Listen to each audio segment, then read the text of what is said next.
that wants to tame me. You can't catch me on the run, cause I'm gone, yeah. I blaze trails, set fire to what's behind me. No, I'm never looking back, I'm on the run. I could only ever be what I'm made to be. It feels good when I'm living on the edge. Watch me now, roll like thunder, gonna shake the ground.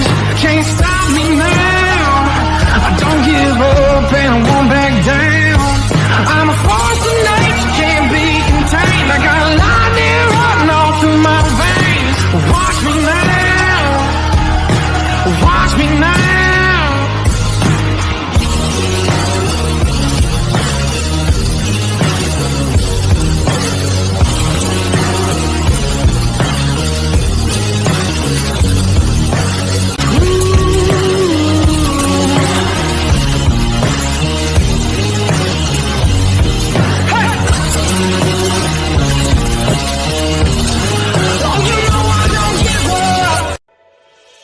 Hi, I'm Wyatt Milam. I'm from Canova, West Virginia. When I'm back home, you'll find me at my local Par-Mar store. We have that gold and blue pride at your local Par-Mar store.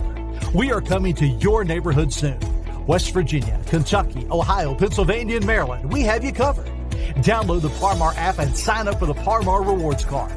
Food, gas, groceries, and more, we are gold and blue proud, and we are Par-Mar stores. If there's not a Par-Mar store near you now, there will be soon. Law offices of Mark Plants and Kevin Davis. First line of defense. Buzzballs, ready-to-drink cocktails. #1 single-serve premixed brand in the U.S. Buzzballs. Have a ball. Yeah, and have a ball. Buzzballs. Yeah, man. Also cool, also good. Hello, everybody, and welcome to the Wolfman's Call. How about a little bit of haul for Thursday, right? How cool is that? Man, I tell you, you know what? I'm feeling good. I'm feeling ready to go. You know why? Probably one of the main things I got my man back, right? I mean, DP, Daryl Prue, is back. I think he took a little bit of a hiatus there in the summertime. I think he was just kind of casually saying, you know, let me see if this football team's any decent before I'm even going to come in and comment on it. I think he's like, you know, I got my work cut out for me with WVU basketball this year. I don't want to overwork myself. I don't want to overstretch it. You know, just got so much going on. And I'll tell you what, I don't blame him whatsoever at all. But it's a good day. We got DP, Daryl Prue's coming in. He's going to react to Josh Heiler's press conference the other day. And I think they're day 2 or 3 practice and getting that team together and figuring out what is what. I think that is going to be the big question. So I can't wait to hear what DP has to say on that. And, of course, then we're going to go ahead and we're going to listen to Neil Brown talk a little bit about TCU. Again, I'll give you the Wolfman's interpretation. DP's more than welcome to stay. And then 5 o'clock hour, 4 o'clock Central Time, we're going to have Steven Johnson from the Fort Worth Star Telegram. He's the TCU beat writer. He's an award-winning man, and he knows his football, and he certainly knows his Horned Frog. So you want direct from the pros, I got it for you right here on the Wolfman's Call. Before we get into DP, let me do a little bit of business right now, and that is obviously Wolfman's Call channel right here.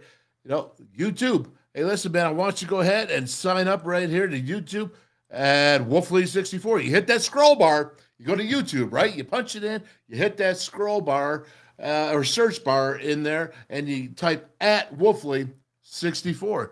You subscribe to the channel, and you like it, man. You smash that like button because you like me, right? Because I'm the Wolfman, because I try to tell you the truth of what's happening, what's going on, and keep you informed. Again, not the company line, not the idiot line, but the Wolfman line, right? There we go. That's somewhere in the middle, but it's the truth. And the Wolfman's Call, where the call is always part, or the truth is always part of the call. Got that mixed up. Very good. All right, well, let's get real quick here. What's up here with Kelly McCourt? Share it on Facebook. Good job, buddy. How about giving me a retweet of all you out there on Twitter watching? Give me a retweet. There you go. And Timothy Green, how about this? Welcome in, Mountaineers Let's get ready to beat TCU. All right. I'm going to put that as plural. Mountaineers. Come to court. Howl. All right, buddy. I'm howling, man. And what else we got here? And welcome in. Let's get ready to beat. Did I already hit that button? Man, I'll tell you what. I'm getting slow. Happy Thursday to the man. Who's the man? Oh, Dale, you're the man. Oh, I wrote that on purpose. I didn't even let DP get out here so that I could absorb all that attention right there. Because as soon as I get on, you guys are going to be like, hey, what's up, DP? How you doing, brother? You're the best. You're the greatest, right? Yeah, I know it. But anyways, with all that being said, so happy, so fired up. And let's go ahead and bring him on here right now. Daryl Prue, WVU Hall of Fame Hooper, and he's ready to roll. What's up, DP?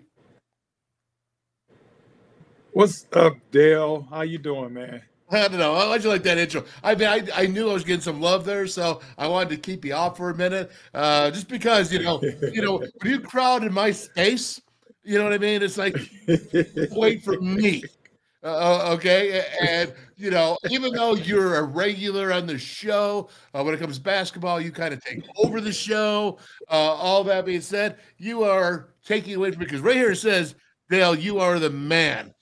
By the way, Mike, to you, Wolf, you are the man. Oh my gosh, I'm on fire today, am I not? Oh, all right, here you go, right off the bat. Happy Thursday, DP. There you go.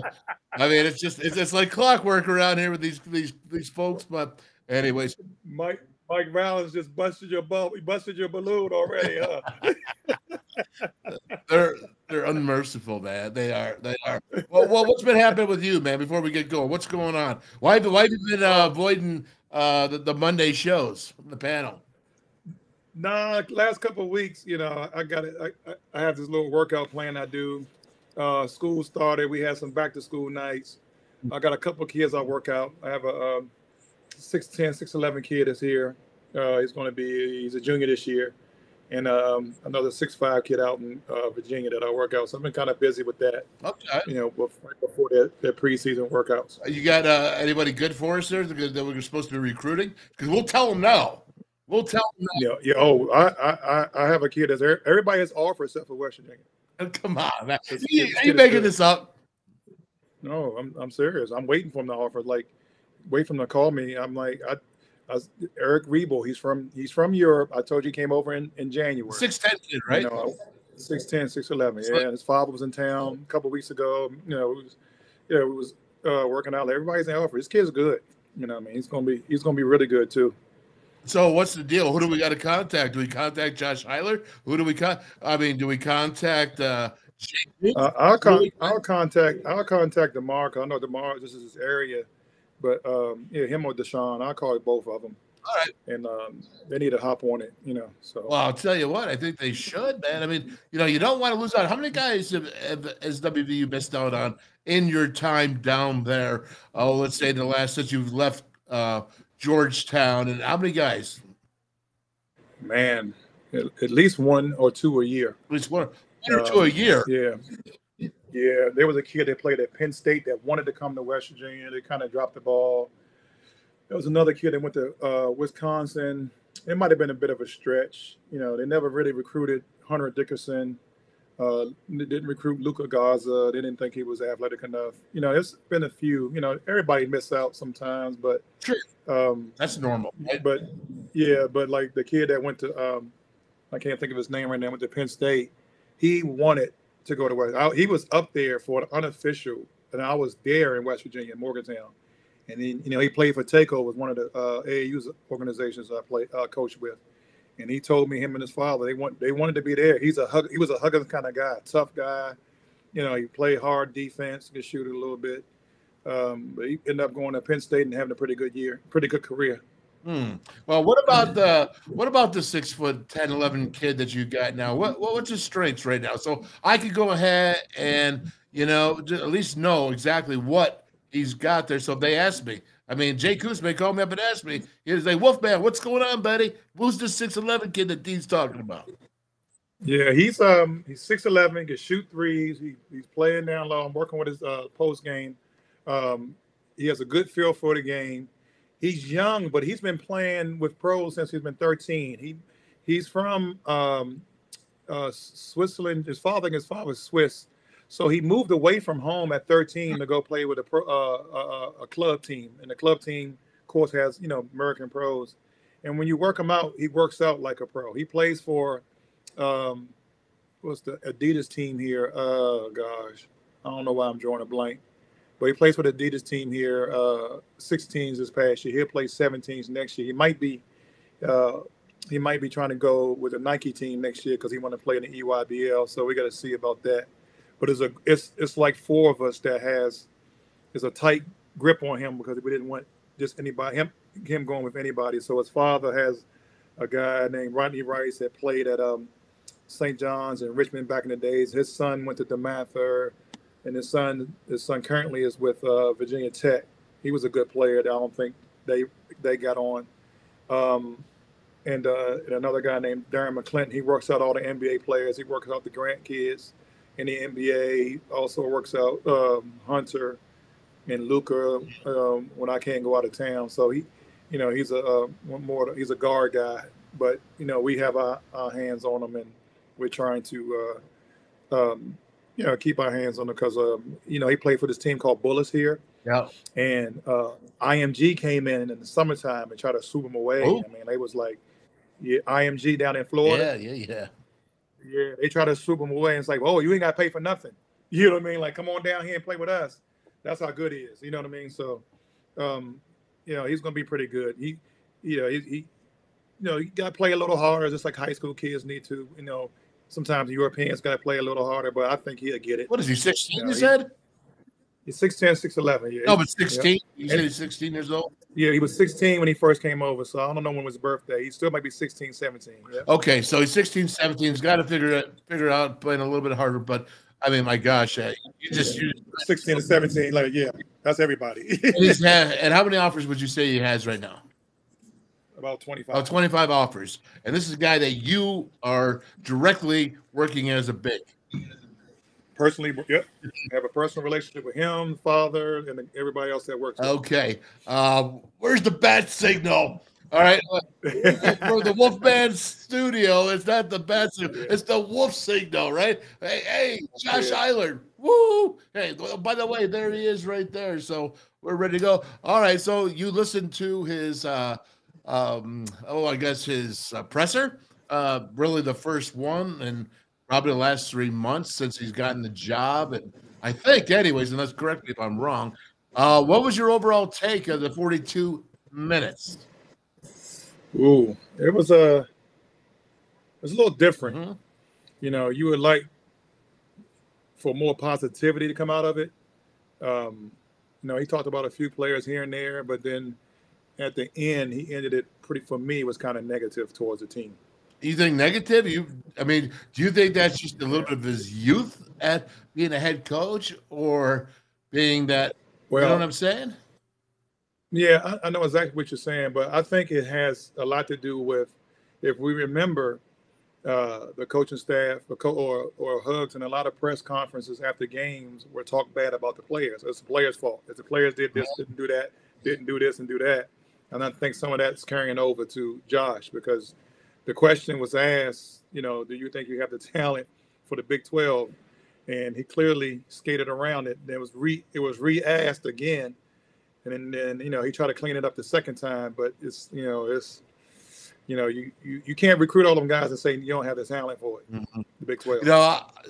There's no denying. I have said from the very beginning that I thought there was two great experiments in college athletics. One in football with Deion Sanders, and the other with Josh Eilert at WVU, meaning the fact that he's coached only 2 years. He was a film guy for many years before he was the what do you call it? I'm sorry, the team organizer. He managed the team, and not even evaluation, not even personnel. He was the guy that was the team manager. So 2 years of coaching, maybe, and the great experiment is, can he be successful? And can he take those 2 years that he's had, although he's played foot basketball all his life, he's been around it all his time as an older guy, but then he goes ahead and he gets guys that have lack in experience as coaches. And if you added them all up, D, I don't think you get over 10 years together. Jordan McCabe, I mean, to me is, you know what, it was funny because I remember he left because he wouldn't pass the ball. And now they're talking about him being the guy to work for, right? I mean, am I wrong here? I mean, it's like he wanted to dribble. Yeah, I mean, it's you know, it's like I like what he said that he talked to Deshaun about the spacing in the offense. Yes, you know, Deshaun did play for Beeline also, so it's like, you know, everybody else played for Huggy. You know what I mean? Like, and you know, like what often, like everything's going to be the same defensively, but everything going to be the same offensively. I don't think it was no creativity on the offensive end in the years, you know, since Deshaun and Kevin Jones left. You know what I mean? And you know, so is it going to be the same? You know what I mean? Like, if you're going to bring in something different, you know, when I met Alex Raouf this summer, I thought he had a great mind for basketball. You know, when we did the little TBT thing, some of the things he was saying, you just sit back and let people talk and listen. I thought he had a great mind. You know what I mean? Like, but again, those guys are young. You know what I mean? Like, you can have a great mind, but you might not know something else. You might not.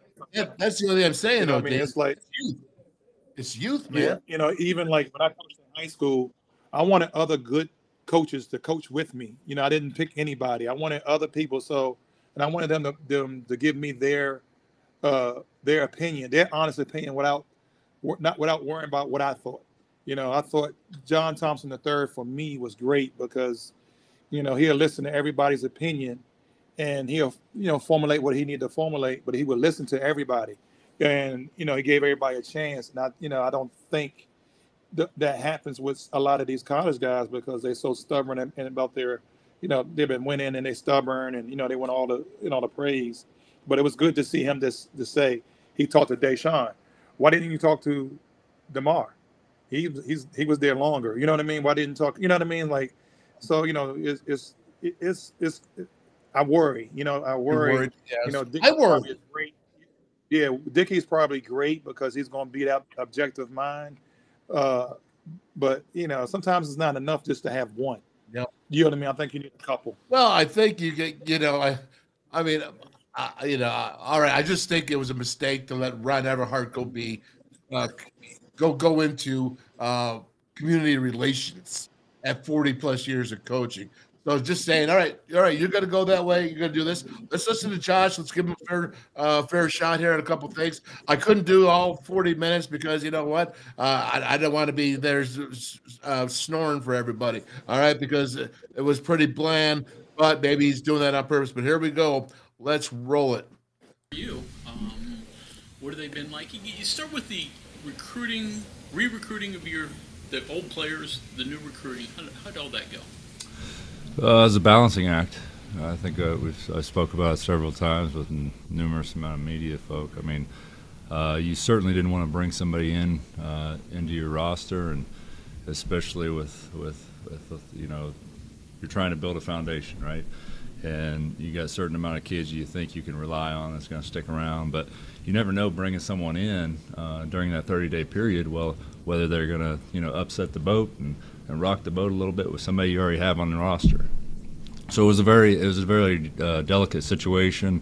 First and foremost, I wanted to figure out who was all in, and I wanted to back them and let them know that they're part of the foundation moving forward. And then slowly but surely, as those 30 days, you know, came to a close, we could start moving forward and putting those other pieces together and bring those pieces in.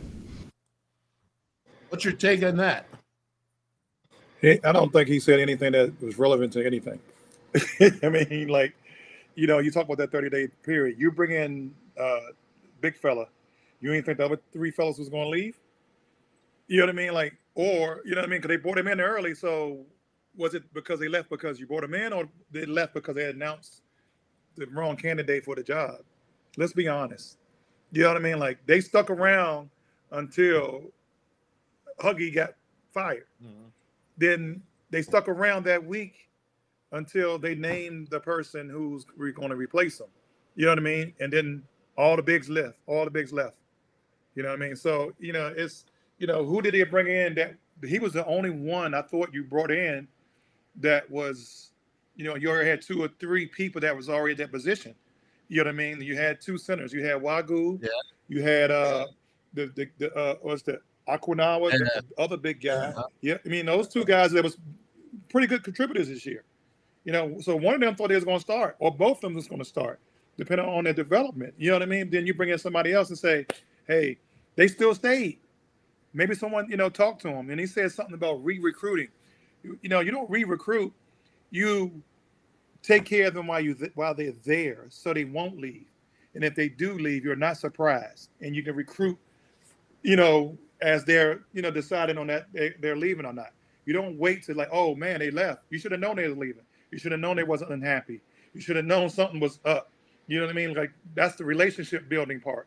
As assistant coach, if you don't have relationship with those guys, they're not going to say nothing to you. You know what I mean? There's guys they probably already told that to on that team, and usually somebody tells a coach. You know what I mean? Like so a coach will talk to them. You know what I mean? So what you're thinking. Like even with I had Greg Monroe. So Greg Monroe was deciding he about to put his name in the draft. So Coach Thompson asked me to take him out and have a conversation with him. So during the conversation, I'm like, the first thing I said to him, I said, look, you're going to be good if you go. You're going to be good if you stay. Either way. I said, yeah, we're going to be selfish and want you to stay, but, what's going on. So he opened up, started talking, telling me what's going on. Family needed some help. Boom, boom, boom. Okay, we're fine with it. We just need, I told him, we just need to know so we know how to move forward. Those are the kind of conversations you got to have. You know what I mean? Just be open and talk. Mm-hmm. It's just being grown. Okay. There's no beating around the bush. All right, there we go. Number 2. The transfer pieces, do you feel, and a freshman too, so how do you feel good about what you got? What were you looking for, I guess? I mean, we were backed up against the wall in a lot of ways because, the majority of schools out there, they might have 1 scholarship left, 2 at most that late in the summer, and we had 5, 6, 7 spots to fill.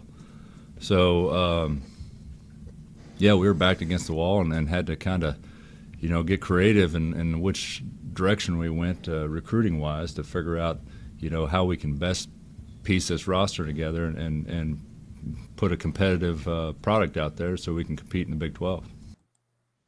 Yeah. All right, so he's saying that, everybody else had 1 spot open. We have 6 or 7, but I think after he got announced, 3 of them executed it out, or vacated, not executed, vacated. Oh, yeah, it was 4, right? Yeah, I mean, which is, he can't help that if they go ahead and decide that, but at the same time, shouldn't this be known beforehand that these guys were going to take off and you're going to lose? Well, how many bigs? They lost 3 bigs minimum, right?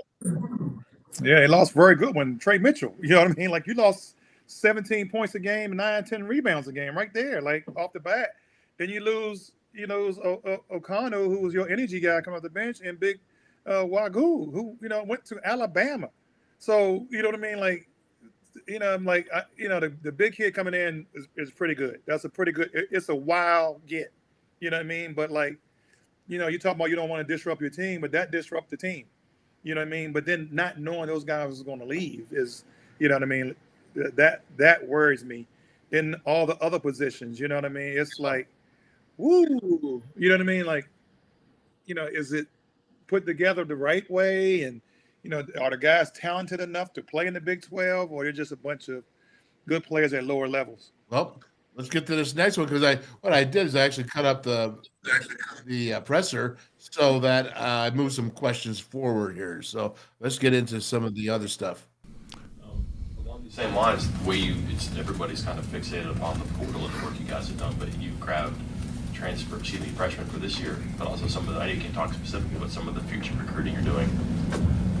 That's what somebody's going to be here for a while probably plans to do too. Is that integral for? Yeah, I think anybody be doing themselves a disservice if they didn't look at the macro side of things. I mean, I'm put in place to be a leader of West Virginia basketball, so I'm going to do what's best for West Virginia basketball. That's first and foremost. So I'm not going to leave if things go south with Josh Eilert here at the helm. I want it to be put West Virginia in the best place possible. So, yeah, I'm going to recruit for the future. And, there's a couple pieces on the rosters now that, Noah can't play this year, but he's going to help us every day. Is that true? Because he's got a job of 10 months as an interim, and he knows he has to win to make a difference to keep him there. Obviously, I'm not going to call him a liar or nothing. I'm not saying that, but he's got to recruit for now. He's got to recruit. You can't, unless you just say, hey, I'm going to take this and I'm going to use it for my jumping to somewhere else. A platform to jump and land somewhere else. Right. I mean, I think he had the right mindset with that. I think, like I said it before, you got to go get some young guys. You know what I mean? Like all these old guys, you know what I mean? And you got to show the development of them. If they start developing and playing well, you never know. It might spark, interest to keep them another year to see how it goes, But he's put in a tough situation. It's like, let's not, you start recruiting in June and July, you lose all those guys and try to replace top guys. And, it's like, he said it in the press conference also, that was tough. There was no precedent for it. But sometimes you just got to, think outside the box also, getting them older guys and getting some good young guys in the mix, I think keeps the team healthy. Already. Kind of playing catch up here. A lot of the guys, you didn't really have the opportunity to have open gym. A lot of your guys were either playing overseas or doing things. How do you catch up to get to where you need to be? Yeah, I mean, I thought about that right off the bat, when school started and we certainly didn't even have 13 guys when school initially started. We were still waiting on Jesse and a cook came in late. So, if you had one guy banged up, you barely had 10 to go. So as soon as we got 10, on campus and could operate, a good practice 5-on-5, that's what we did. Strange because you have to have, barely have 10. And what do you want to get up to, 13? A scholarship, is that it? Yeah. It's 13 scholarships, right? And how do you go ahead and get those scholarships out when you probably don't have enough people out there that deserve a Power 5 scholarship? Yeah, I think you got to get some walk-ons. You know what I mean? That some decent walk-ons, some preferred walk-ons. DJ, he still likes to play. McCabe's still young enough to play, even though they're not supposed to be playing. Roof is, could play a little bit in the pickup ball. You know what I mean? So you can get a lot of that. Hopefully some of the guys are still in town. They ain't go overseas yet. There's a lot of pickup ball. In DC, what we used to do, a lot of the Wizards and pros, before they would go, they would come over to play pickup ball. It's a lot of pickup ball. You could do a lot of structured stuff, but sometimes you just want them guys to play pickup ball and just let them, get a feel for each other, then throw some structure in a couple of days a week. So we used to play Monday, Wednesdays, and Saturdays. And, so just to give them guys a chance to play with each other.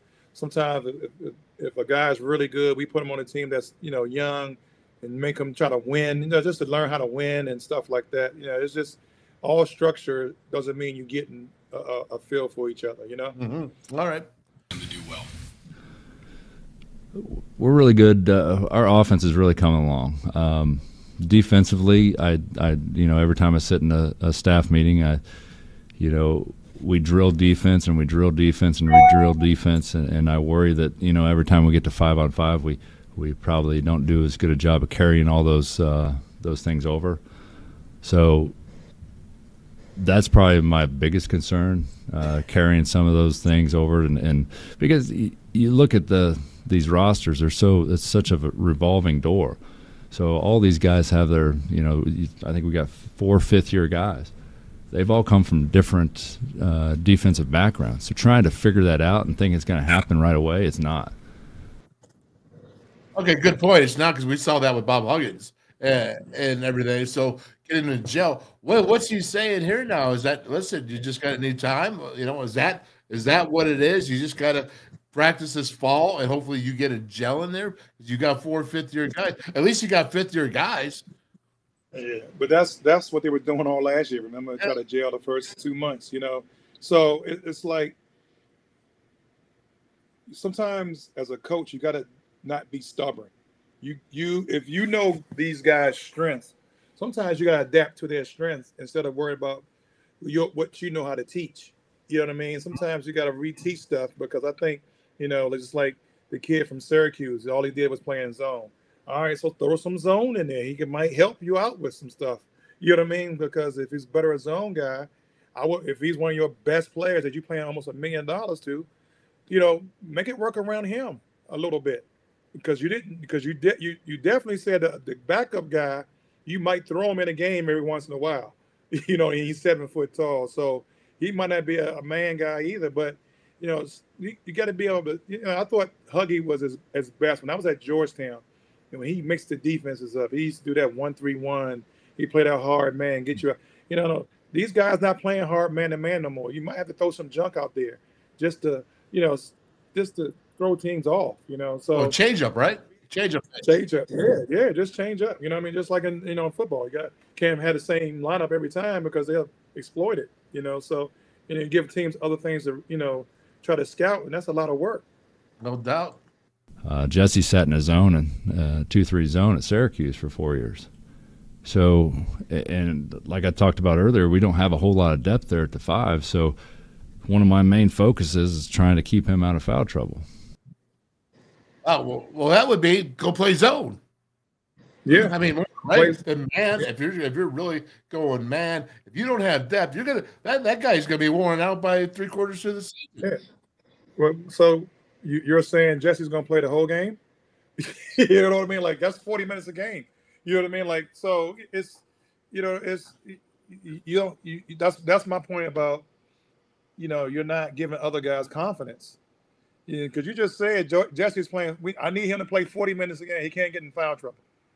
Yes, because the part of the game is some games he might get in foul trouble, in some games he's not. If he plays zone man or whatever, now he just got to adjust. It's probably the best thing for Jesse to play man more because when he goes to the league, if he's that good overseas, he's gonna have to play man. Yeah. So it's just an adjustment, but I don't think it takes 7 months to adjust to play man-to-man defense. Well, not if you got the desire, right? Exactly. Offensively, I think we're really getting there.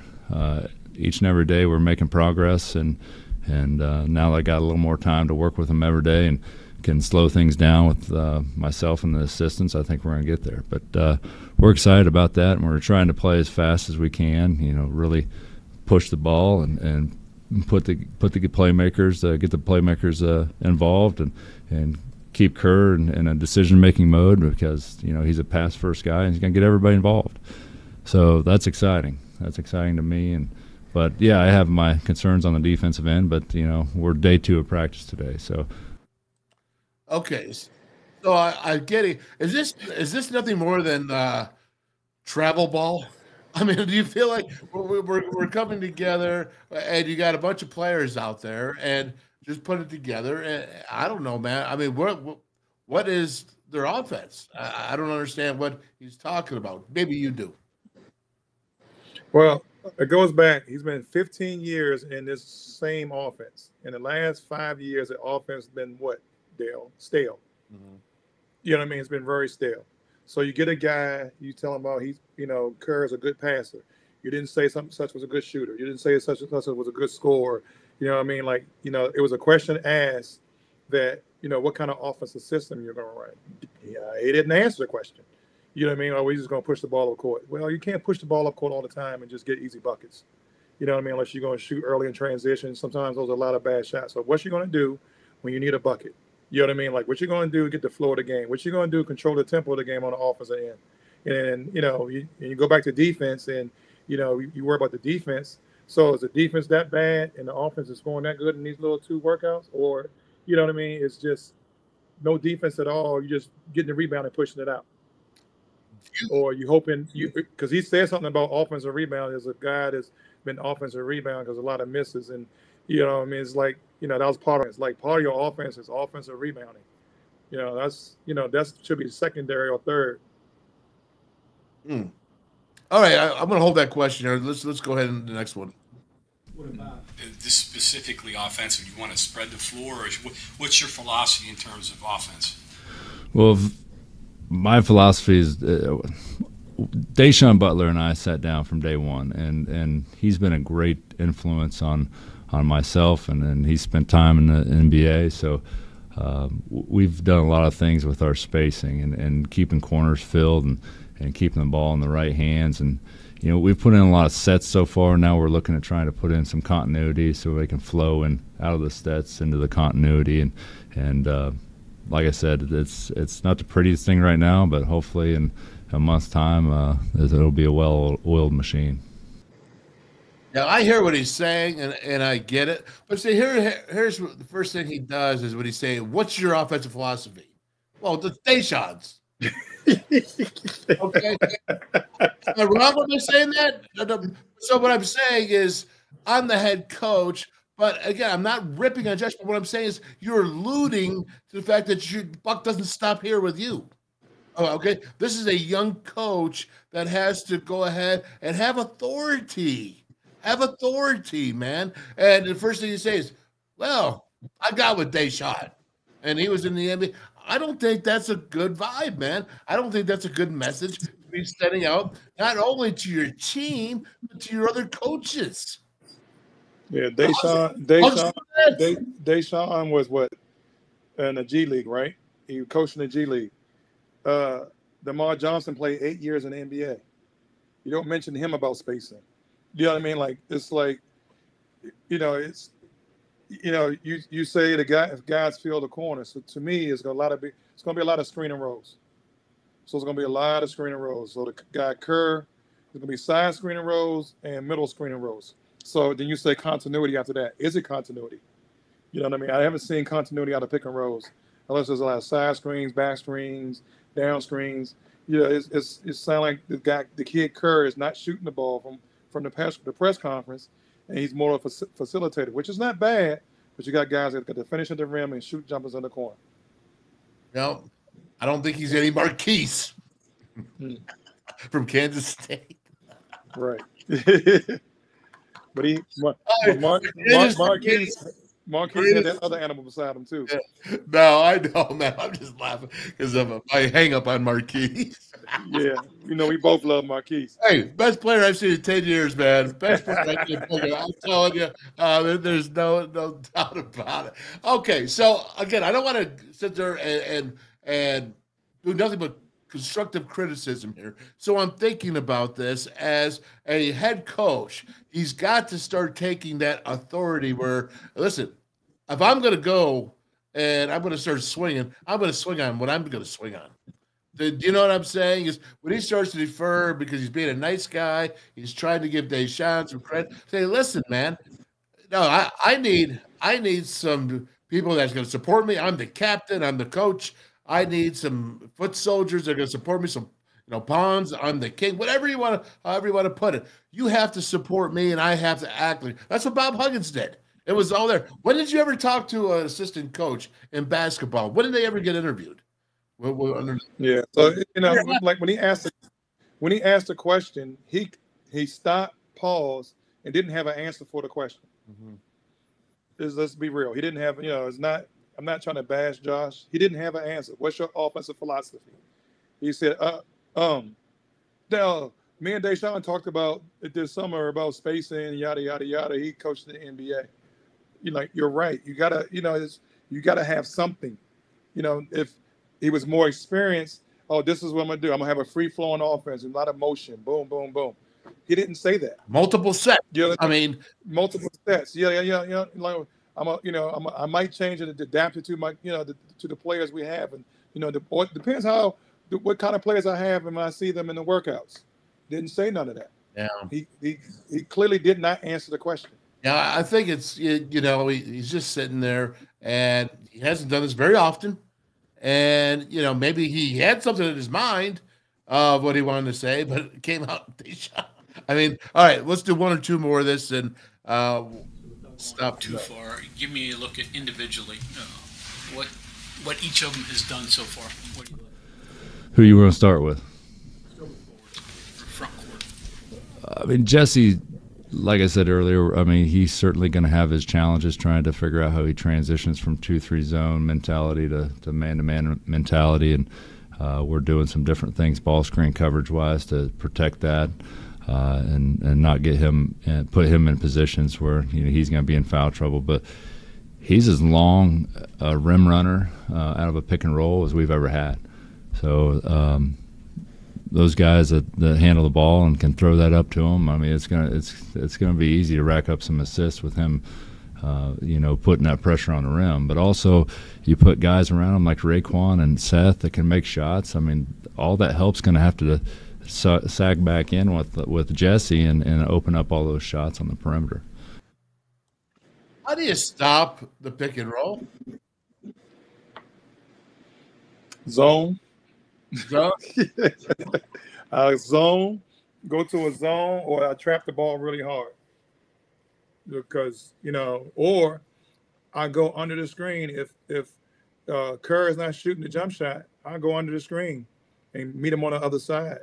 It's just, you talk about we have a big, all he does is set screens and run to the rim and get lobs. That's how many points a game he gonna get? They gonna get 15 points a game getting lobs? Yeah. He that's what I'm saying. How hard is it to stop that? To him, yeah. So, I mean, somebody say, listen, I want you to just line up against him and don't let him penetrate past you after, even if you guys take 5 fouls. I mean, right? I mean, because I got somebody else that's going to be a goon. I mean, how do you stop a skilled guy down below? You need some goons, right? I mean, and that's what you had. Right.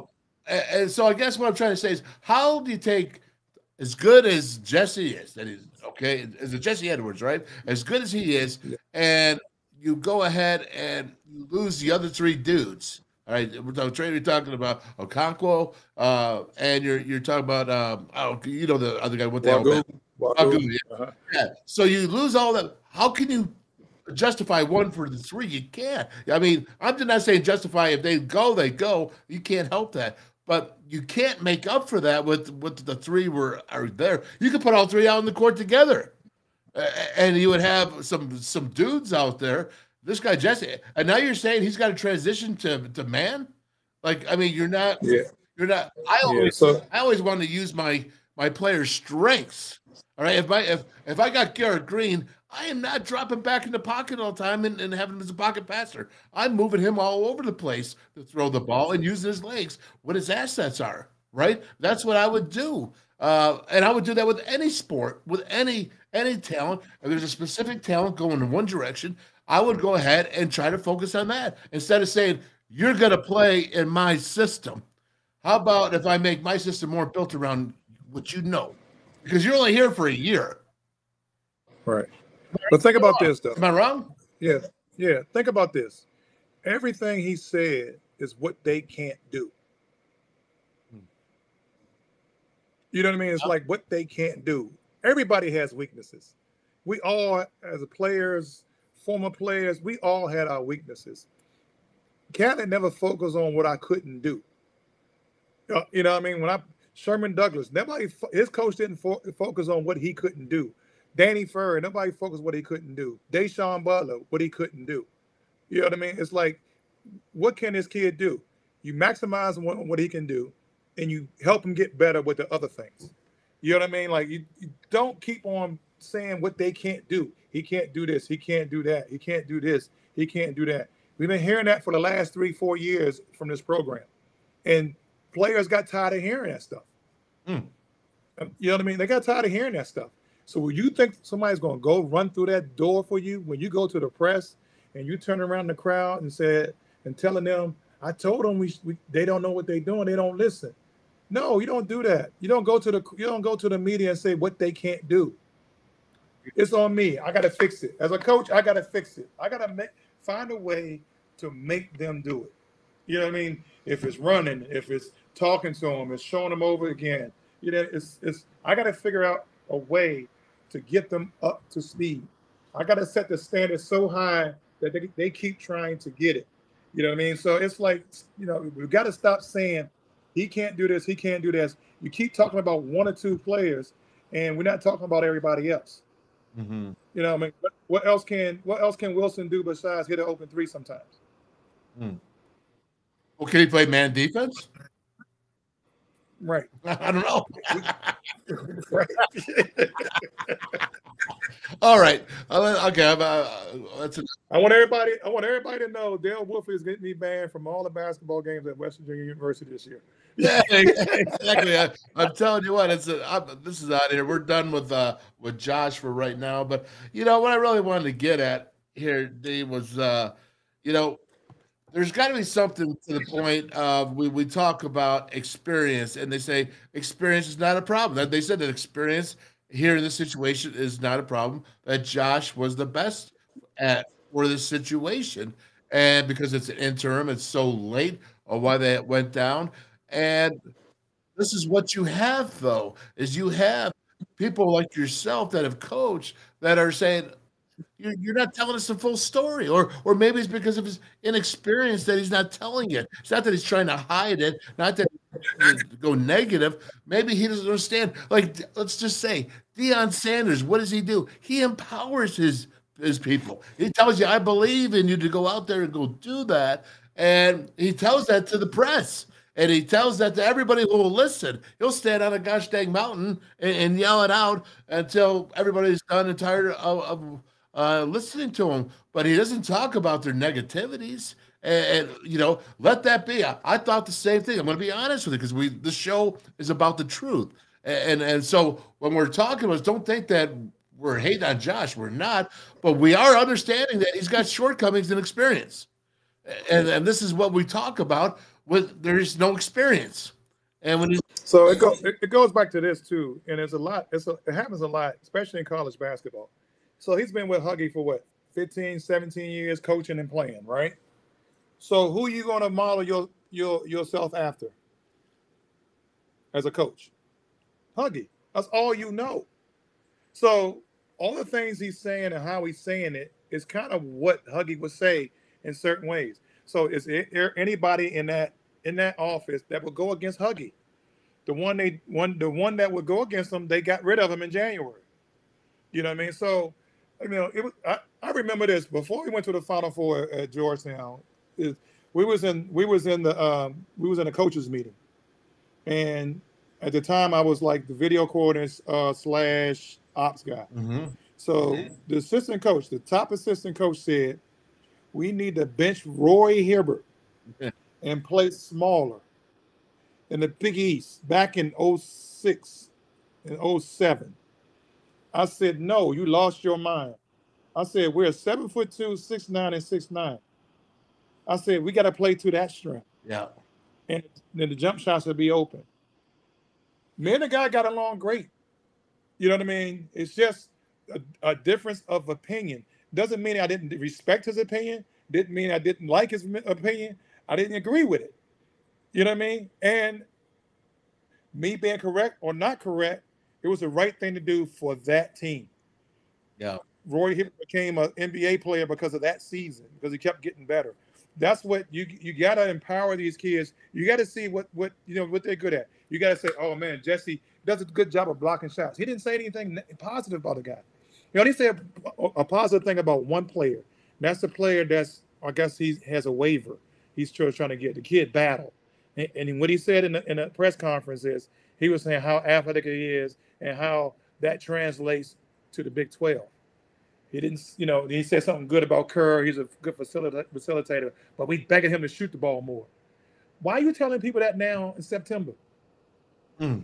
You know what I mean? Why are you telling people that? That's on a scout report. If somebody hears that, they're going to look for it and they're going to write it down early. So when you're playing these early games, they might not guard them.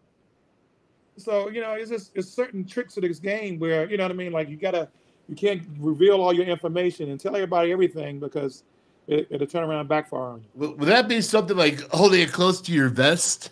Exactly. We had the same terminology. Exactly. This game it's a chess game as well, being as you got to make moves and you got to play all of your moves and you have to go ahead and you don't have to be an open well of information. You don't have right. You can close some things off, and I think. But again, all I'm trying to you can lie in the court of law in basketball and still be good. Oh my gosh! But none of the Wolfman's call. All right, you can't do it. You can't lie here because we just tell the truth, man. And I said the court of law of basketball. The court of law of Wolfman's call. You know, two things. I'm going to leave it at this, and I'm just going to leave it. And you can tell me, and I'm going to let you just cap it off because this is your court, baby. This is your court. All right. Number one, though, is his lack of experience is showing right off the bat. His lack of experience to me. Is it not? When you see that, does he really have control? When you say, well, what's your offensive philosophy? All those things, telling too much here, revealing something here. To me, that is not cool. Somebody, hey, Ren, get your guy Dickey in there and coach him up on press conference. Press conferences are as important as practices. All right, they're as important. And how you're the face of the program now. You're the face of the program, and what you're saying in there, you need to get that. When he sits there, he didn't have a philosophy. He didn't have a philosophy at all. Yeah, he's there's a lot of experience, and like, you know, I've been around different people with different situations, and you know, been through a lot. He just stayed in his, you know, he's in Kansas State and Morgantown. You know what I mean? Under the same person, so you don't get a chance to, you know, get out and recruit and do this. You know, I've been with a couple of coaches that, you know, like Todd Bozeman. You know, he was at, you know, God bless him. His son just got killed a couple of days ago in D.C. You know, he went through a situation out in California. You know, going through the NCAA stuff. You know, you have him, I have Khaled, I have, you know, I know a lot of people in the league. I know a lot of old coaches. You know, I would have been, you know, he mentioned a couple of coaches. You know, not. I would, you know, it's unprecedented. You know, it's the first time for this. You know what I mean? But, you know, when you name drop and you talk to Coach Terry from Texas, and you talk to the guy from somewhere, I think it was Kansas State, and before he took over the job, they took over in the middle of the season. You know, when you starting fresh, you got kind of an advantage. You know what I mean? You going in the middle of the season, you know, you got to keep on doing what that coach did, and you know, and add on to it. You know, now you got to start fresh from what you want to do. Do you have a philosophy, like you just said, offensive or defensive? Are you going to keep Coach Huggins' defensive philosophy and same offensive philosophy? He probably is, just can't say it right now. He did say he's going all man. Yeah, that's what he's been doing. That's what Hugs did. So, but you know, you can't say I talked to Hug about what offensive philosophy we're going to use, because you know, right now that's an omen right now. You can't do that in Morgantown. And so, you know, it's like, you know, you got Dickey in here. Is he giving y'all different offensive philosophy? What is it? Free? Like we said, we don't know what philosophy. Your defensive philosophy is man. Okay, it's always been man. Everybody plays man. What kind of man you going to do? You know, offensively was the question that was asked. Nobody can answer that question. You know what I mean? And you push it off on Deshaun and what y'all talked about, which is cool that you're bringing up your other assistants in the press conference to help them out. But when it fails, who's going to fall back on? Well, I think that right now he needs to establish authority, and that is, look at me. I'm the head coach. You know, when I worked out with Deshaun, between the two of us, it stays between Deshaun and I, because I need you guys to know that I am the head coach. And I'm talking to his players right now. His players listen to press conferences. I need you to know it's not Deshaun's offense. All right, this is my offense. I'm the head coach. And if he doesn't do that, he's just setting himself up for failure of authority. And for me, so what I'm saying is to be this constructive criticism and absolutely telling to the truth that Ren Baker and I forgot the first name, Dickey, right? Is the last name, right? Is the guy that's the consultant. Okay, they need to get with him and coach him up on what he should be saying and what he shouldn't be saying. Okay. Would you agree with that? You're correct about the authority thing. He has to definitely. It got to be like, even at, you know, high school level, I was like, this is my ship. I'm gonna run it the way I run it, because if it fails, you know what I mean, it's on me. If the JV fails and something happens, it's still on me. It's my program. It's the same when I used to go I went to Morgan. It was his offense. I didn't like his offense, but it's his offense. It's his philosophy. I had to buy into his philosophy. You know what I mean? Didn't mean I agree with everything, but at the end of the day, he was that authority. You know what I mean? So just everywhere you go, you have to be if you're a head coach, you got to take ownership of what's yours. And right now, this basketball team is yours. Offensive and defensive, recruiting, all that stuff. Everything is yours. Yes. There's no blame on the kids. There's no blame. Kids not playing well, it's my fault. I didn't prepare them enough. You know what I mean? I didn't do this and that. You know what I mean? Because you can't say, well, we thought he was better. You throw your kid on the bus. You know what I mean? He didn't shoot the ball well. You know, he'll shoot it better. Give him confidence. You know what I mean? You gotta be that authority figure all the time. You know, if you get stumped in questions, you know what I mean? Just like ask, can you come back to it and come back, you know, then think about it and come back to it. But like, don't push it on nobody else. Take ownership for what you're going to do, how you want to do things, and how you want things to work. You know what I mean? So right now, at the beginning, everything is positive. Oh, we had a great practice. We're out there working hard. Some things we need to work on, but we are pushing through. The guys are getting better every day. What's wrong with that? And they're busting their hump, and they're giving their best, and they're all eager to be successful, and they do what's going to make them successful. But again, I'm just saying this for one last time. It's the only last time I'm going to make this point. All right, because I know this because I've been a head coach, and when you're the head coach, as you have been, DP, I'm not taking it away from you. But what I'm saying is that if when it goes negative and you don't have that single authority, your assistants will then take that away from you. Maybe not even knowing.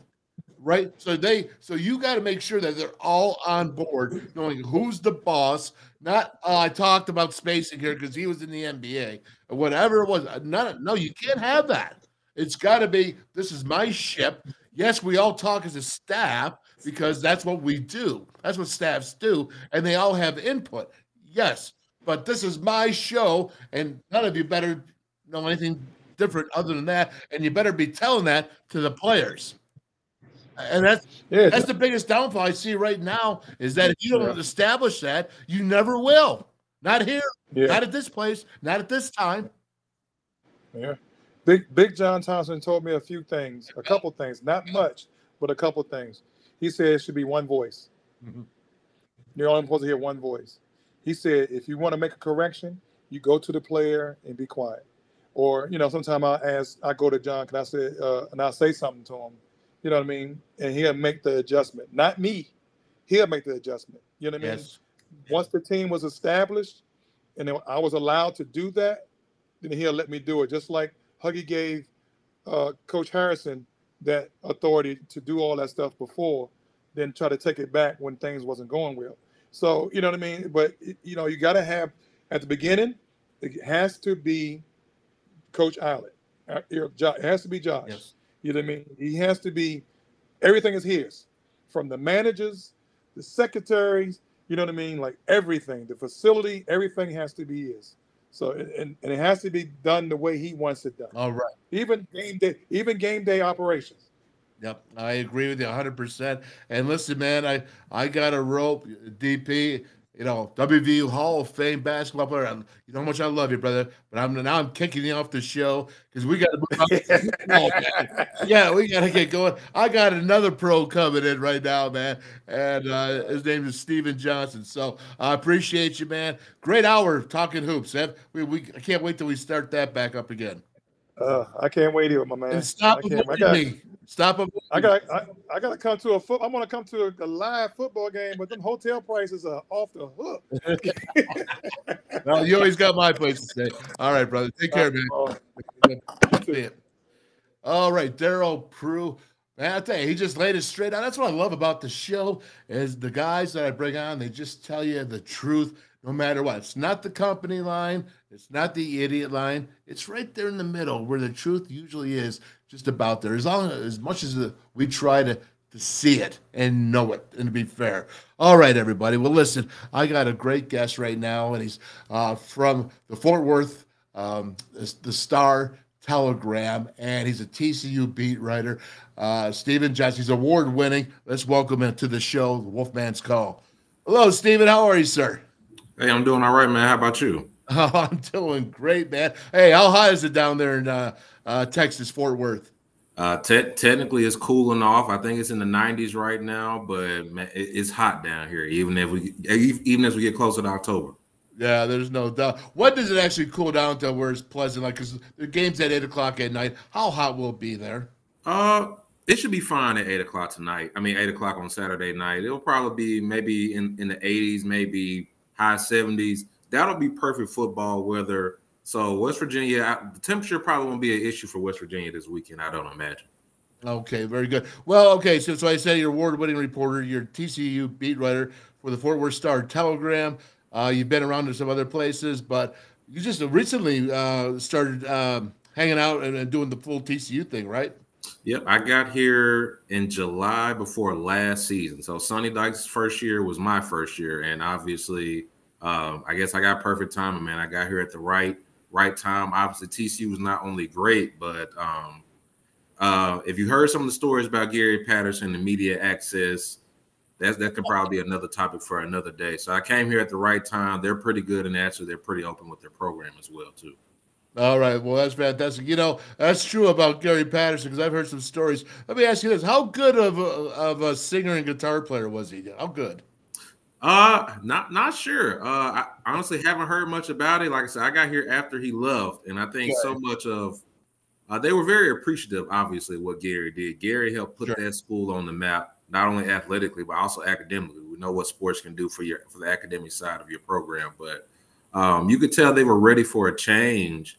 And obviously, it's kind of it's worked out pretty well. They had a great season last year, and they're off to a pretty good start this year.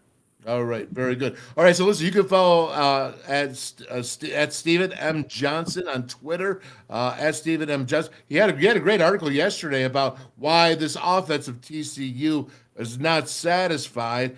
And go ahead if you want to just start out. Let's start out with the offense. And you're looking at this, and you're seeing 500 yards per game, 38 points scored, per game. The defense, doing some good things as well. But offensively, let's start focusing on that. Stephen, tell me what you see there, how you think they've gotten better since, I don't know, I guess maybe Colorado because they lost it, but they still put up 42 points. So they obviously scored they're still scoring a lot of points. So obviously, if you look at TCU's numbers, for the most part, they're top 25 in almost every major offensive metric. I think they're number 24 in scoring offense, number 11 in rushing offense, number 11 in total offense, excuse me. And I think they're top 20 in rushing. So moving the ball hasn't been an issue for this team. And obviously, like I said, you see 38 points per game. But the reason they're not satisfied is because they feel like they should be averaging close to 50 points per game. And the one area I think this offense has struggled in, if I'm West Virginia in particular, it's the one area I'm trying to circle in where I want to kind of stand up and bow up is in the red zone. That's where TCU goes from being among the country's elite to, I want to say they're 107 in scoring opportunities in the red zone, where they're only scoring, I think, less than 75% of the time. So red zone execution is, I think, the only thing that's kind of holding this offense back from going from good to great. They had a couple turnovers. The reason they lost to Colorado was because they threw 2 interceptions in the end zone. Now, you can't do that against a good team, and you saw what Colorado was able to do. They had another one against Houston, had another red zone turnover against Nicholls. So I think the biggest thing that they saw last week against SMU was the fact they had a clean game with no turnovers, but even then they still left some points on the board. So right now they're an offense that honestly they have a new starter at quarterback, new starter at running back, bunch of new starters all over the board, and a new offensive coordinator, and they're still putting up good numbers, yet they still feel like there's still more to go. So they're hoping that they can take another step, even though they're going up against a pretty good defense on Saturday. Yeah, let's talk about Chandler Morris. I mean, 4 games he's played. He's 98 and 142. He does have 3 picks, but he's also got 9 TDs, averaging around 280 yards per game. What's his story? I think so. A lot of people may forget, but he was the guy that was supposed to be the starter last year. Then the first game against Colorado, I believe it's the third quarter. It's just a routine scramble. Sprains his knee, opens the door for Max Duggan, and we know what type of year he had. Yeah. So he comes back, and now it's his turn to run the offense. But obviously, like I was saying, he has a bunch of new people around him.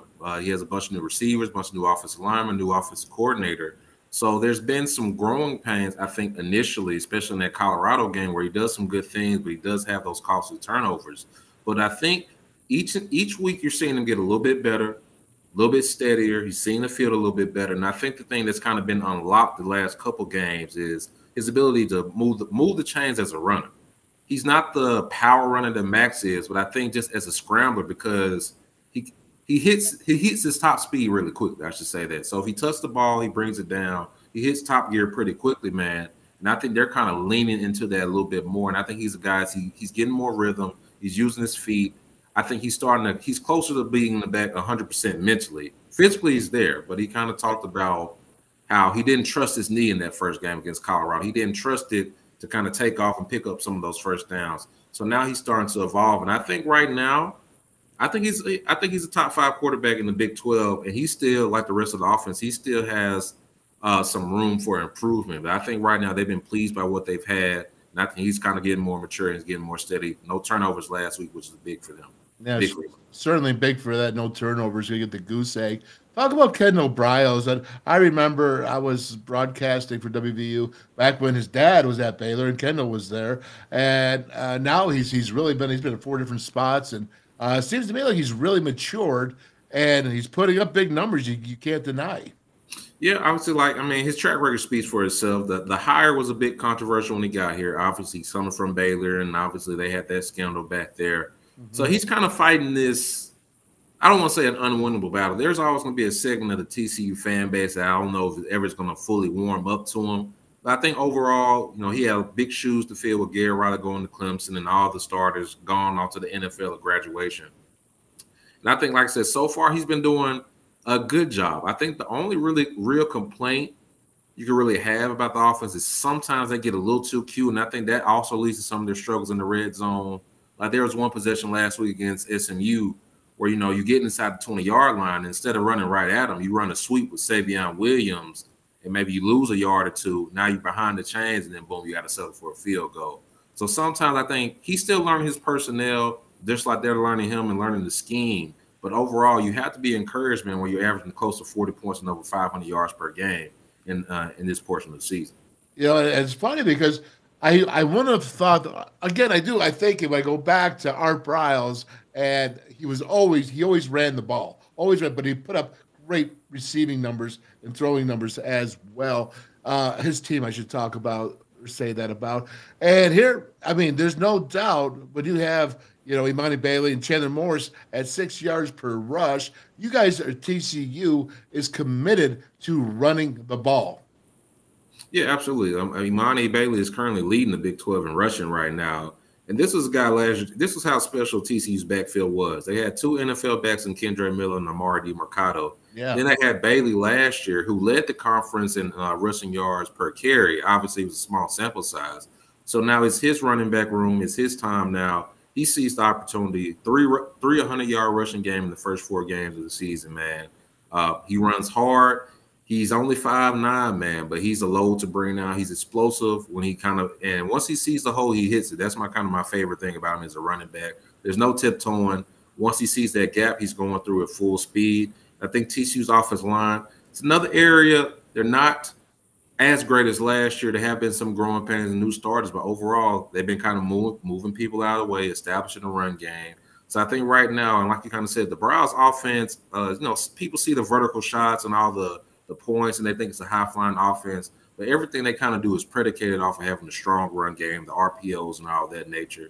So TCU still has one of the top rushing attacks in the country.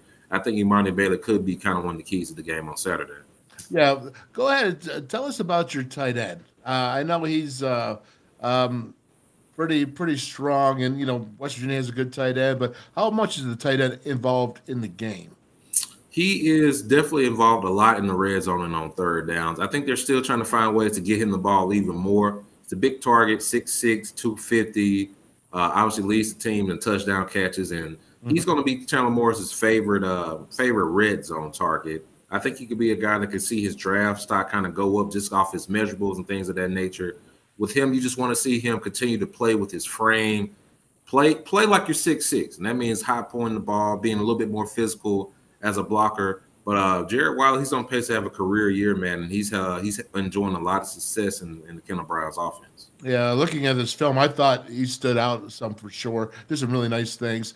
Okay, so when you look at this, let me ask you this point here. How much will they move the pocket with Chandler Morris? Will just be out straight drop back, or will you see them attack the perimeter, roll it out a little bit, and do things like that?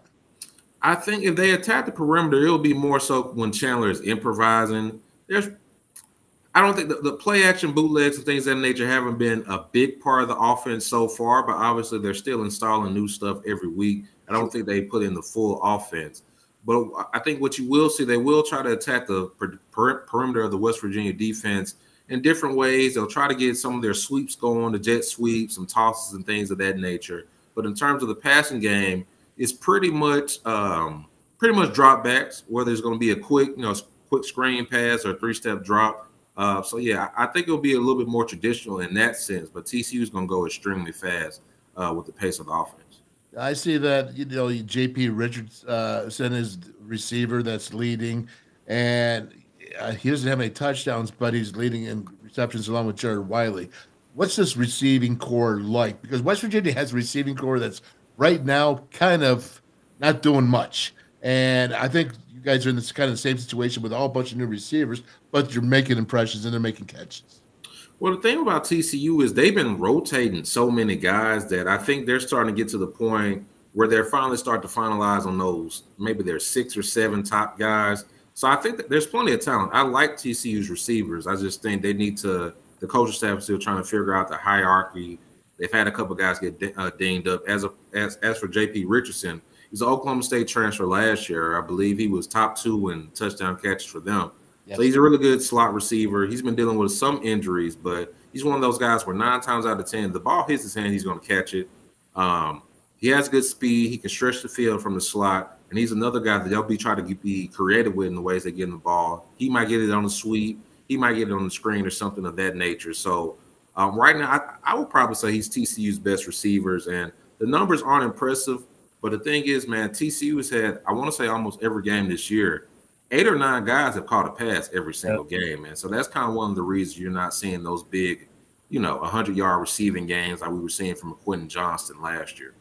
If TCU is going to try to stretch it out of play, what receiver is going to do that? Is it going to be Richardson?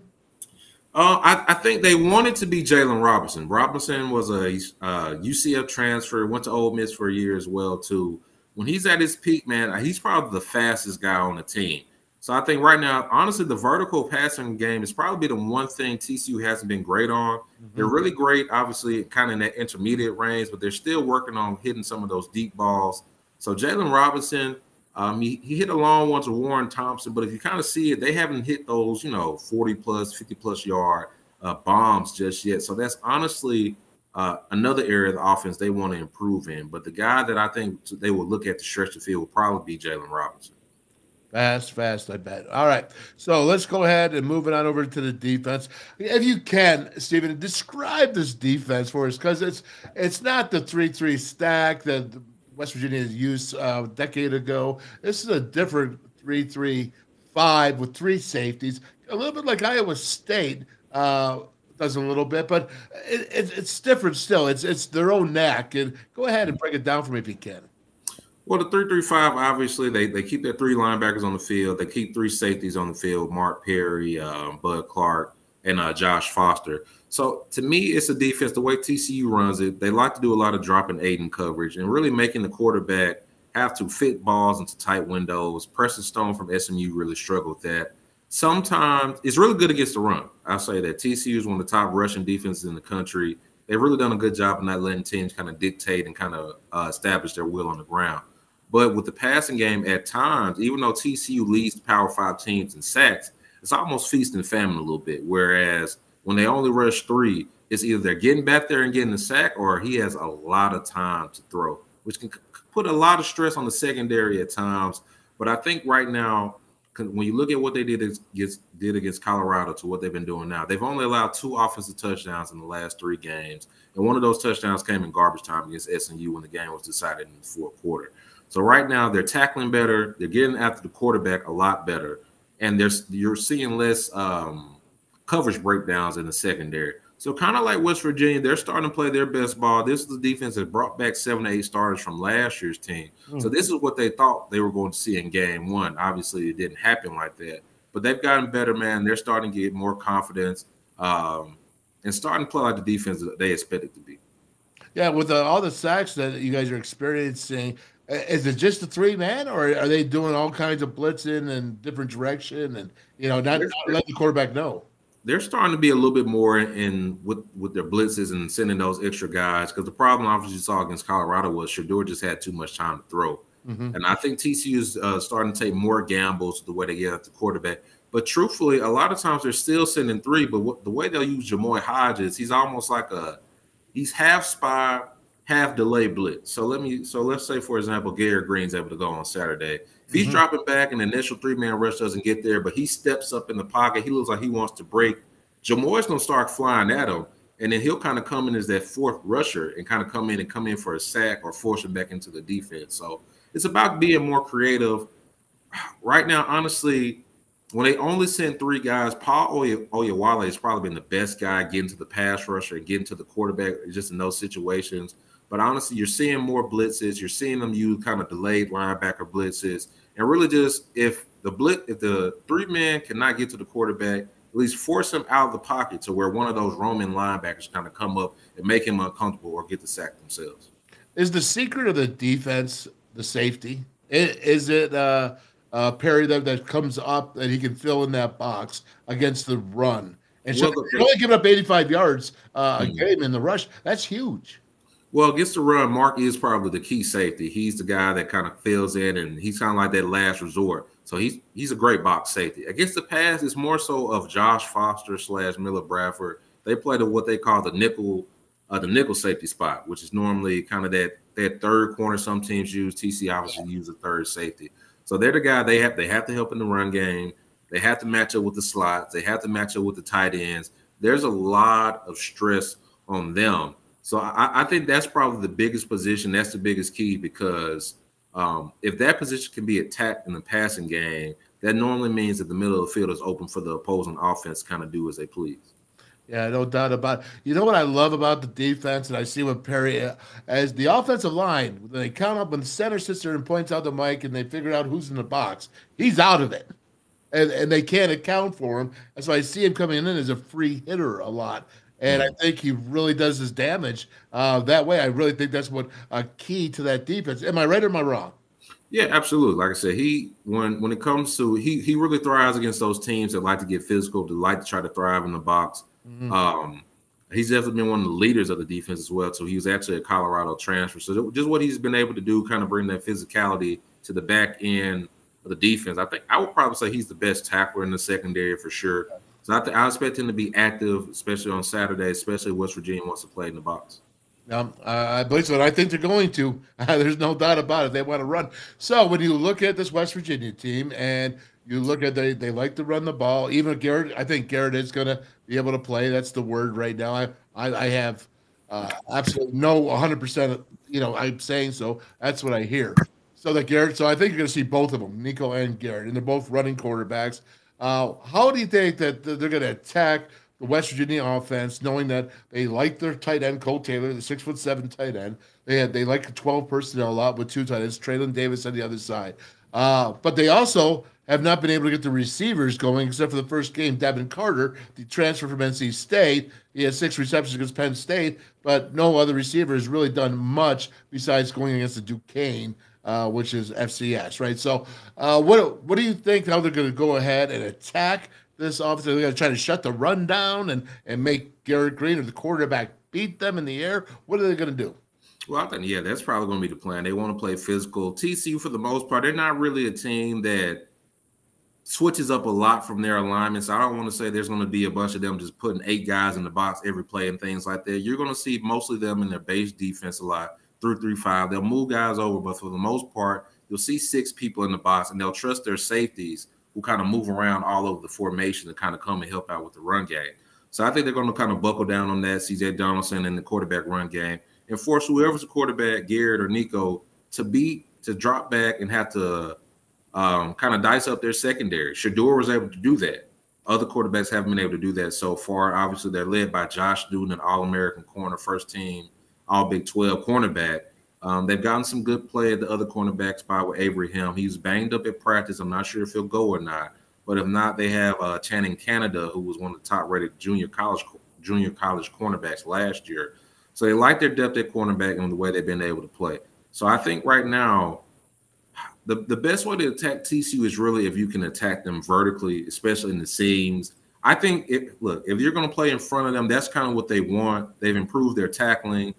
Colorado was able to exploit it, but truthfully, I don't know if West Virginia has that same type of shifty, explosive receiver type like Colorado that can, force all those missed tackles. So I think TCU, the game plan is going to keep everything in front of them. And I think if they're able to do that, they feel like they have a good chance of keeping West Virginia in check, say 20 points or less.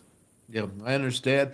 That's what I would do, honestly. That's certainly what I would do. All right, so flip it on to the other side, and how is the offense going to attack this West Virginia defense? I think they're number 5 in the nation on third downs, getting off the field, and they played well. Penn State, I didn't think they played that well. They gave up 322 yards in the secondary. I'm looking there at your quarterback, 69% completion percentage. He's just moving on. He's getting better and better each week. How do you think they're going to attack this defense, where the defensive line has stepped up the last 3 games against, especially Pitt and Texas Tech? Well, they're going to try to establish the ground game as well, too. They want to get Imani Bailey going. They want him to kind of be the focal point of the offense and kind of get it going at first, too. But then I think with Chandler Morris, you're going to see TCU is number 3, I think, in pace right now. I know Texas Tech goes pretty fast as well, too, but obviously they had the injury last Saturday. So TCU wants to put stress on the defense by going fast, having West Virginia on its heels, and not being able to know how they're going to attack them. Are they going to hand it off to Imani? Are they going to run a screen? Are they going to take a vertical shot or something of that nature? So Kendall Bryce has been very creative. I think it's just about him being a bit more selective when he tries to reach into that bag, that creative bag, and create those openings and things of that nature. So I think, but TCU wants to stress the defense on the perimeter and right up the middle with the ground game. And TCU, I think TCU has confidence. There's a lot of respect for West Virginia. Like Sonny Dykes said himself, he doesn't see any weaknesses in the West Virginia defense. So they're expecting the challenge, but they also think if they can play their game, have another clean game, they'll be able to put up some points, enough points to get out with the victory. And I think third down is going to be key. TCU's top 50 in third down, so they're above average, but obviously West Virginia is elite in that category. We talked about the red zone issues earlier. So is TCU able to sustain those drives once they get past midfield, once they get to West Virginia 40-yard line? Or are they having to settle for these long field goals? Are they having to settle for punts in West Virginia territory? That, to me, is going to be the key to the game, because I think if West Virginia can make TCU settle for 3, and let's say TCU gets to the red zone 4 times in the first half, and they had to kick field goals 3 at a time. You know what I mean? Yeah. That's a situation where West Virginia can kind of hang around in the game, where honestly you're in the 4-quarter game. It's a 1-score game, and I think that's all you can really ask for if you're West Virginia. Yep, no doubt about it. All right, real quickly, tell us about Sandy. He's been there for 100 years. He's 30 years old, but he's an Australian punter, just like West Virginia has with Oliver Straw. And but Sandy, he's been really good. Yeah, Sandy is actually older than me, so but he's a pretty good punter. They trust him. He's reliable. Special team as a whole has been pretty good to TCU. Griffin Kell, I think, is one of the better kickers in the Big 12. Usually reliable up to, I think, about 47, 48. He can hit at 50 if need be. In the return game, Major Everhart and JoJo Earl have shown flashes, both as kick returner and punt returners. They're not as good as they were last year when they had Darius Davis, but Darius Davis was the best returner in the country. So special teams has been a plus for TCU, and it's normally an area they think can usually give them an edge against opponents. All right. So here's the question now. How do you see this going down Saturday night, 8 o'clock, Stephen? You've watched a lot of TCU. You know a little bit about West Virginia. Can the defense and compete with this TCU offense? I think West Virginia will probably do enough to keep this one a game late into the second half. But I just think it's hard for me to see I should say, I question if West Virginia has the firepower to really challenge the TCU defensively. And when I say challenge, I think West Virginia will score, not saying TCU will shut them out. But the teams that really have kind of decimated the TCU 335 defense have had explosive receivers, an explosive passing game, or really some more dynamic weapons. I don't know if West Virginia has that per se. So, especially this year, and the way TCU's playing on defense, I kind of see TCU pulling it out 30-17, where they get a late touchdown, where it's kind of one of those games where West Virginia's kind of frustrated them. They have to settle for field goals, but they finally have kind of that put-away drive somewhere in the fourth quarter to kind of put the Mountaineers away. All right. Well, you called it like you saw it, man. So I appreciate that. You telling us how you do it, and you gave us some great insight to the Horned Frogs there. And I'll tell you what, there was a sub shop right on the outside of the stadium there, and I can't think of it. It was the main strip, and it was like most incredible. It was called Fatties or something. Do you know what I'm talking about? I'm not familiar with it, but I'll have my eye out for it when I go out there on Saturday. I'll tell you what, it was great, man. Anyways, all right, Steven Johnson, thank you so much for your time, TCU beat writer. You can go ahead, and it's at Steven M. Johnson _. Appreciate you having me on. I appreciate you coming on. Thank you, sir. All right. Well, that was pretty good, huh? I mean, he told it like he saw it, and we'll see about that score and see if that actually comes to fruition, because it's West Virginia, and they've been surprising a lot this year, and of course that's a good deal. That's a good deal that West Virginia is ready to fight. So, anybody want to jump on? Anybody have predictions? This is Thursday. Tomorrow, Friday, we got Cover 2 data coming out. I got Kevin Koken's going to come on, break it down. Obviously, I'm going to have film to break down, and we'll go over this defense and offense of TCU and special teams with a fine-tooth pick, right? Is that what they say, fine-tooth pick? I think it's something like that. Anyways, I tell you, what a great show, though. DP here, Daryl Prue, great to have him back. Anybody want to go ahead and jump on? Tell me if you want to, because I'm going to drop the link, copy it, and let me paste it right there, man. So it's out. All right, Mike Rounds, 35, TCU 32. Mike, let me ask you a question. What did you think of his breakdown? Talk to me there. What did you think of Steven Johnson? He knows TCU, man. He knows them well, and I'll tell you what, the secret to their defense is Perry. Number 3, the safety, is that you can't account for him in the run game because he's out there. He's not in the box, but he gets in that box. They're only giving up 85 yards a game rushing, but then also you got to look at who they played. Obviously Colorado does not run the ball a lot with Shedeur there, and you look at the other ones, Nicholls State and SMU, whatever. SMU is still SMU right now. They are not ACC level, in my opinion, Power 5 ready yet. They will be. I think they're going to be a good team. They're going to have a lot of talent, but obviously TCU put down SMU pretty strong last week. Mike Rouse, I think he's really honest. Okay, well, all right. What do you mean by honest? I'm not trying to make you tight more, but honest. Do you think he's right? Do you think he's telling you what you think about this West Virginia team? What do you think, Mike Rounds? Or where's Timothy? Where anybody out there? What do you think of that breakdown that Steven Johnson just gave? Because I want to know. And I want to know what you think is going to be the score. You say WVU 35, TCU 32. Here's the problem. If you get up into 35, I think that's going to be a problem for WVU. I think West Virginia, 24 or less, if they want to win this game, they're going to hold this TCU defense to 17 or less, maybe even 20. I'll give you 20, right? But what I'm saying is, I think 35, scoring 35 points for WVU at this stage with Garrett Green being out, Nico. I mean, I don't even think they really give the opportunity. Well, you know what? It's not even Garrett Green or Nico. To me, it's the receivers. All right? I mean, okay. Clement had a great game against Duquesne. I understand that. And I think he's going to be a fabulous, fabulous receiver. I love the young man. Love him. But this is big time now. Okay, this is TCU. Because these guys, I think, are going to do the same thing, and they're going to try to shut down that run and make the quarterback beat him.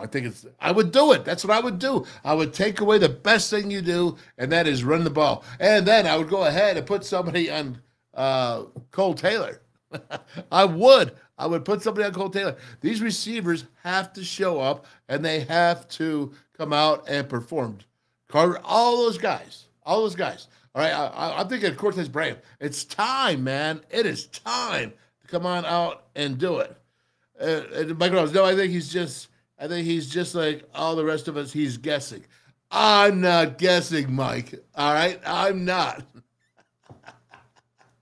Honestly, what I think is tomorrow. And so don't miss the breakdown tomorrow. It's Friday. It's an hour and a half into the show, folks, and no one's jumping on. And I think Mike thinks I'm a guesser anyways. He doesn't like my crystal ball, the helmet right there. So I'm going to have to go ahead and go right to the network, man. Do the network. There you go. And I didn't even get to do my Neil Brown stuff, so I guess I'm going to have to save that a little bit for tomorrow. That's what I say about having your own show, though. You can do what you want to do, and you want to do things, and sometimes you get a chance, sometimes it doesn't. I let the conversation go longer with Daryl Prue because I think DP's got a ton of information. I love him in basketball, and I'm going to tell you this. I know people is like, Wolf, you're football. Now, I know sports. I know basketball extremely well. Even Bob Huggins knows that I know basketball. And the fact that, Ronnie Everhart used to give me the game scouting reports. Yeah, back in the day. We're talking about way back when we had the first show 10, 12 years ago.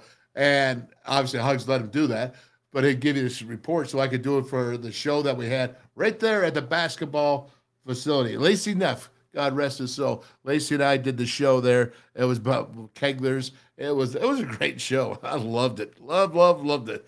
And now, of course, we have this here being the network. God bless you, Lacey. I miss you to death, man. I miss you so much, brother. And so we'll go ahead. Wolfman's Call Network. Start off with Brickside Bar and Grill, Rob Davis. ETH Local, over 30 taps. Love it in Bridgeport there. Man, to go in there and say, hey, Wolfman was like, give me that Philly cheesesteak, whatever that great sandwich I had the last time I was there. You go down there, you got Mel, you got a tap house there, right on Oakland Street there, right where all the dorms are, dormitories there. And I know that they're doing great. Right above the Parmar store. That is right there on Oakland Street. So, Melissa, treat her well, everybody, because she's a great gal. And Route 22 Sports Bar in Weirton, West Virginia. But I think that's some cool things. They got the bottoms-up draft. They got the 12 50-inch TVs. Big Steelers people. Yeah, I like that. Big Mountaineers. Yeah, you got to like it all, man. So, very, very cool. Route 22 Sports Bar. I can't wait to get up there. And then, of course, you have Jimbo's Place. So nice they did it twice. One in Elkins, one in Buchanan. Jimmy Pointer. Good guys. We opened up the one in Buchanan. First day of opening. We were there broadcasting. Had a great time. You look at it, I got Legend Sports Bar and Grill. And out there at Cheat Lake. Lakeview Golf Resort. And Aaron Gizzy, my buddy out there. He's also the secretary for Special Olympics. West Virginia. We do the polar plunge. Team Wolfman, get ready to support that, please, because we're going to need you. We're going to need you because Special Olympics counts on these polar plunges every year for their big finances. And then you got the Pitch Sports Bar and Grill down in Dunbar, West Virginia. Absolutely love it. Love the prime rib. Love all that they do. And I know that Chef Paul down there, he's working really hard for everybody to enjoy their experience at the Pitch. And then you got the Mason Jar Barbecue and more. Steve Reese, appreciate you down there in Fairmont. And boy, I tell you, the barbecue, absolutely crazy. He goes out and he cooks out there at Milan Milan Park. And then he does the home games as well. Look for it, man, the Mason Jar Barbecue and more. And then we got the jar. You can see the jar down here.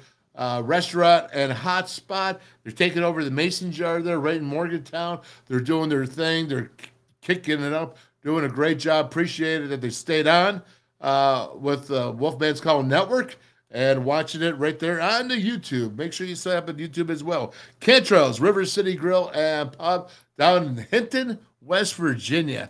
I always say Hinton like that because it's easier to say when I do it that way. Love it. Right on the river, man. Love the scenery, all the things. Can't wait. Can't wait to eat some seafood down there and enjoy that experience. Then you got Daddy's down there in Princeton. Well, some of the best fans of Mountaineers right there. They all hang out, watching 4 some hours away, and they are loyal as loyal can be. And then you have Calacino's Pizzeria and Sports Bar right there in Beckley, and the ZA is wonderful. Mountaineers, man, right there in Beckley, hanging out right there at Calacino's.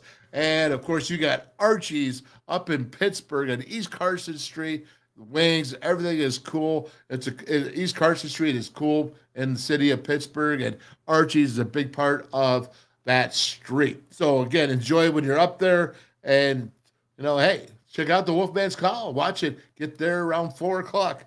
And the last but not least, we have, I have 2 more actually. The Pallet at Scott Depot, Tays Valley, Haley, everybody down there did the pregame for Penn State. Loved it. Great place to hang out. It's kind of a lounge area and specialty craft beers. Awesome, cool place. It's chill, man. And then, of course, last but not least, we'll say Kegler's Sports Bar and Grill right there in Motown and getting it done, man. Really appreciated Jerry, Greg, and Steve Lorenz. Just family, man. Just family. Dougie Moore, all that. Okay, everybody. Well, that is the Wolfman's Call Network. Big shout out to everybody there. And let's see. Oh, Mike Rollins. Wait a minute. I'm going to get you on here. You say, I'll give my real predictions tomorrow. All right. So there you go. Because you weren't guessing, right? You were not guessing. I think that's funny. Guessing like all of us. All right. Let me make sure I get here. Hey, who's the best center in the country? Do I need to say it anymore? Best center in the country? I don't think so. I think it's got to be the one, the only, Zach Frazier. Hi, I'm Zach Frazier from Fairmont. When I'm back home, you'll find me at my local Par-Mar store. We have that gold and blue pride at your local Par-Mar store. We are coming to your neighborhood soon. West Virginia, Kentucky, Ohio, Pennsylvania, and Maryland, we have you covered. Download the Par-Mar app and sign up for the Par-Mar Rewards Card. Food, gas, groceries, and more, we are gold and blue proud, and we are Par-Mar stores. If there's not a Par-Mar store near you now, there will be soon.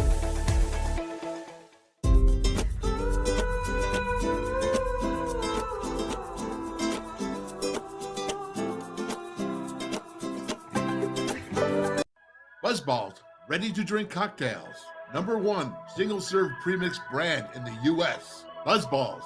Have a ball. Stationers, #1 office supplier in West Virginia. Always in stock.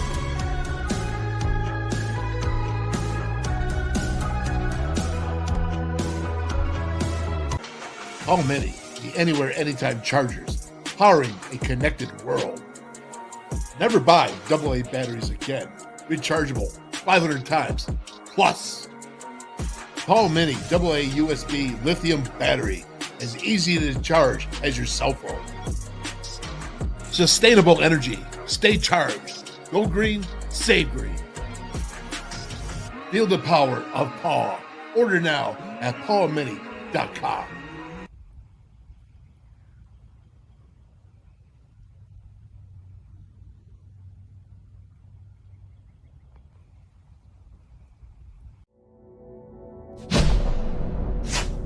West Virginia United.